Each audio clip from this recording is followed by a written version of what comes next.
Hello, New Life. My name's Ken Saunders. I'm originally from St. Louis. Tell you a little about me. I grew up in St. Louis, Missouri. I have 10 sisters, 3 brothers. My mom worked in a trauma unit in the emergency room, and my dad was an engineer. They were well known in the community, going to church, functions, supporting the police department, fire department, stuff like that. They were really involved in a lot of stuff. Things weren't all what they appeared to be on the outside. They were abusive. They were both drug addicts, alcoholics. We went through a lot of mental, physical, and sexual abuse. At the age of 13, me and 2 of my sisters ran away after numerous times crying help to the police. And that would be a really bad choice. We got involved with street gangs. We still went to school on and off periodically, not as every day like we should have. By the time I was 19, we had multiple warrants out for our arrests.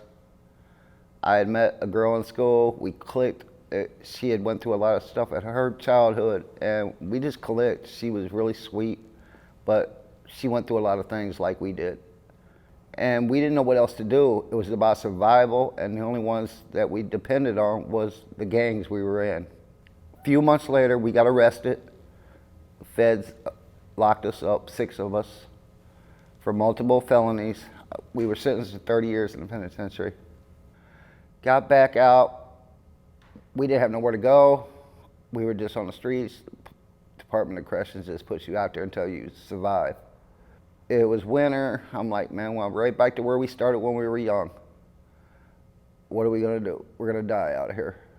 So I ran across some old friends from penitentiary and from the people I used to know when I was on the streets, when I was a teenager. They were still around. They said, man, we'll make you a gang leader. You ain't gotta worry about nothing.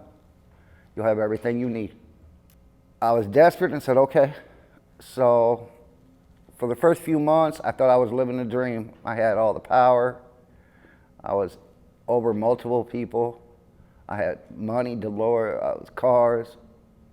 I had my high school sweetheart with me, my daughters. I'm like, man, I can raise them now. And I was just setting myself up for further destruction.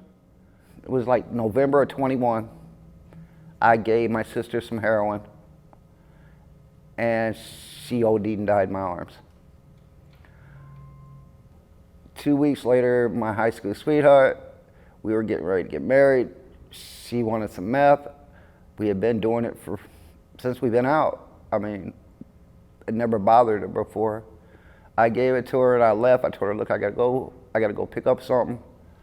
I got a phone call about 2.5 hours later. They said, man, your girl's tripping. I'm like, what's going on? And they said, she's in the street waving a gun around. I said, okay, I'll be there. Before I got there, she shot and killed herself. You know, we can't understand the way God does things. We never will. But he had to strip me of everything in order to remold me. He let me know he was there for real. All I had to do was finally reach out and call on him. I started coming to New Life a couple of years ago when I first got here. I've been coming here ever since. And the church is helping me a lot. You know, they're there when I need them. My daughters was on a collision course like I was until about a year ago. And they said, Dad, if you can change, we can change. And they were getting involved in drugs and gangs themselves. And now my twins are in MU in their freshman year. One wants to be a veterinarian and the other one wants to be a nurse. And my oldest is 19. She's actually a drug advocate now, going state to state, speaking to a large number of teenagers about the dangers of drugs and gang violence.